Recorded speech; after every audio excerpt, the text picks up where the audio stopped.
কথাটা শুনে মনোযোগ দিয়ে অনেক উপকার আসবে। ভিডিওটা দেখেন আগে, তো অনেক উপকার আসবে। দেখেন, তোমার রিজিকে যা আছে এটা দুই পাহাড়ের মাঝখানে থাকলেও এটা তুমি পাবা, আর যেটা তোমার রিজিকে নাই ওইটা অনেক দূর থেকে আনার পরেও হাত দিয়ে নিয়ে দুই ঠোঁটের মাঝখানে রাখলেও ওটা পড়ে যাবে।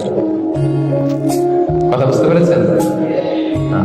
আপনি মাঝে মাঝে এনিমেল কিংডম অথবা জিওগ্রাফিক্যাল চ্যানেলে দেখবেন যে বক মাছ শিকার করে কিভাবে অনেকক্ষণ লুকিয়ে থাকে, হুট করে একটা মাছ ধরে, ধরার পরে মাছটা বাঁচার জন্য ছোটাছুটি করে, বকটাও কামড় দিয়ে এমনি ধরে অমনি ধরে, পরে যায় আবার ধরে, আবার পরে যায় আবার ধরে, সব শেষে মাছটা টুপ করে পানিতেই পড়ে যায়।